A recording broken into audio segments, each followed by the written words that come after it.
Today on The Notables, take to the skies and try not to crash, would you?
In North America, the SNES launched with not one, but two games that showed off the new Mode 7 capabilities.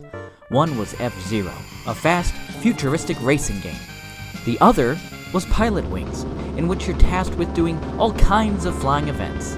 Both of these games were impressive for their time. I find it interesting that one game focuses on the ground, racing cars and things, while the other focuses on the sky, flying. And man, I'll tell you, if you were a flying enthusiast, Pilotwings was made for you. You get to fly planes and rocket belts and jump from planes and do parachuting and oh man, I mean, eat your heart out if you were a flying fanatic. But is Pilotwings a high-flying success or does it crash and burn? Well, let's take a moment to analyze this classic and find out for ourselves.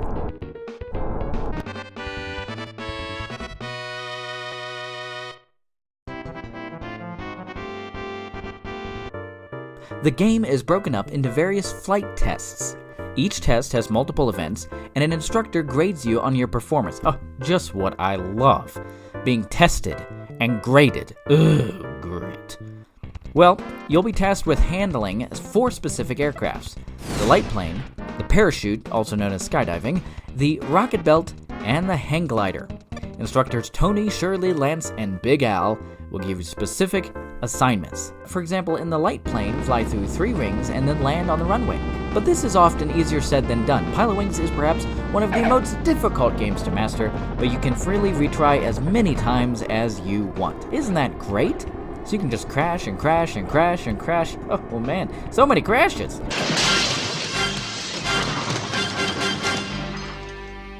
Ladies and gentlemen, that concludes your flight. Thank you for flying Miracle Airlines, the only airline where Lady Luck is your co-pilot. But wait, there's more. If you play through the game, you'll also see a bonus chance. This is like a bonus game. This is really funny. One of them has you donning some wings. It's like a bird suit, and you get to flap your wings and see how far you get.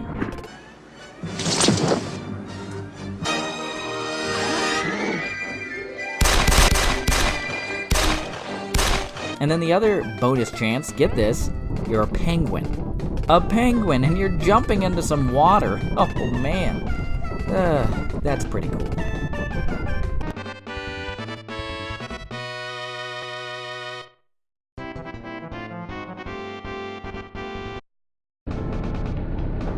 The controls themselves work fine, but handling your aircraft can be difficult. I found that there's a lot of trial and error here. Just when you think you've got the hang of things, you slip up and crash your plane. Ugh! Okay, now I got it. Know what to do. I know what to do. I know how this works. Okay, here we go. Ready? Nope, I don't got it. Yeah, the controls can be a bit tricky.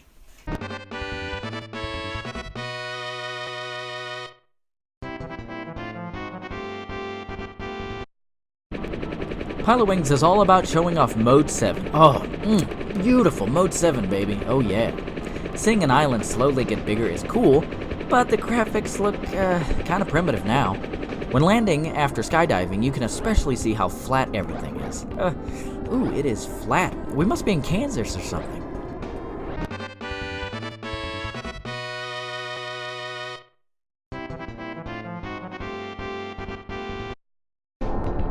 Events are short, which is on purpose.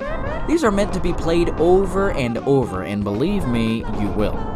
The variety of different aircrafts is good, but this also means that you have to remember how each one handles. I mean, the plane obviously handles different from the rocket belt, so you gotta keep that in mind, and doing the events, you'll be doing the same events over and over even after succeeding the tests. The events will be slightly different. They'll be a little bit more difficult the second time. And so I think the design here is pretty good.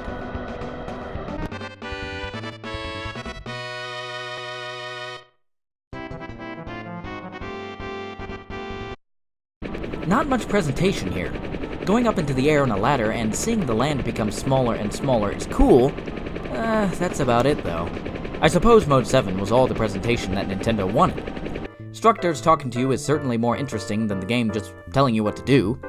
The final mission of the game is quite exciting, but besides that, there's not much here.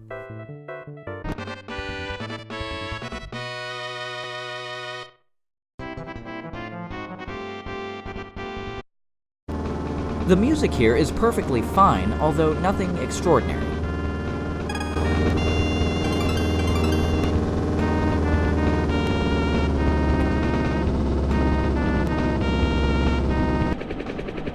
The sound is certainly good as well.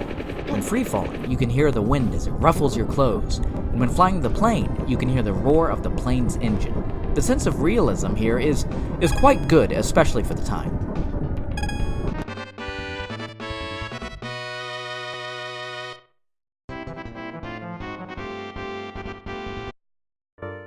The story is that you're trying to join the flight club by earning your license. In order to do this, you have to pass all the tests. This is a pretty basic story. However, things suddenly heat up after finishing all 4 tests. Big Al tells you that the other 3 instructors have been kidnapped and that you have to go rescue them in the attack helicopter. So now, not only must you fly there and land, but you also must avoid enemy fire and shoot turrets before landing. Oh man, talk about an exciting change of events. I mean, why couldn't this be the whole game? Why couldn't this game be Attack Helicopter? Instead, it's just the last level, and you know what? How many people are actually gonna get far enough to even see this? It is really cool.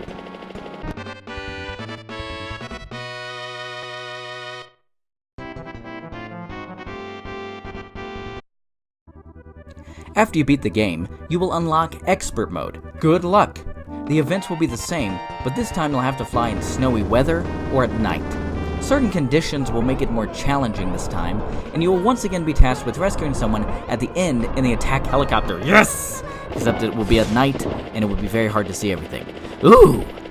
This not only gives the game some replayability, but also provides a challenge to players who are willing to put in the effort.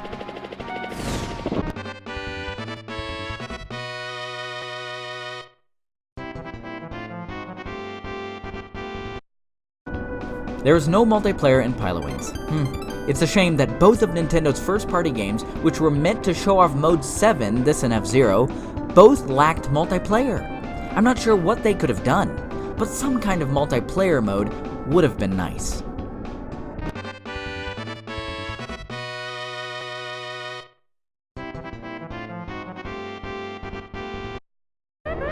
How does the game hold up now? Well, it's still playable.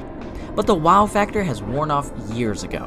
If you want to play Pilotwings, you would be better off playing Pilotwings 64 or Pilotwings Resort for 3DS. This game is unfortunately quite dated now. However, it's an interesting piece of Nintendo history.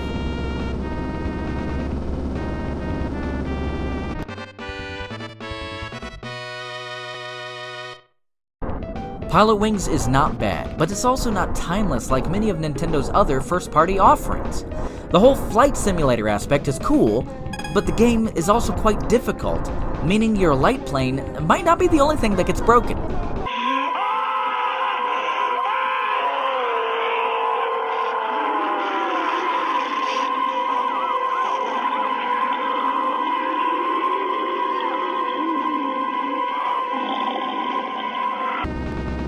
Pilotwings should be respected for what it did for its time, but this classic should stay in the hangar for now. It's a reminder that Nintendo is always willing to try something new and special. Hey guys, thanks for watching. If you really like this video, give us a like and also subscribe. You can read this review and many others at SNESgamer.com. Also head on over to Patreon and support the site on Patreon. You can go to patreon.com/SNESgamer. Until next time, keep playing with super power.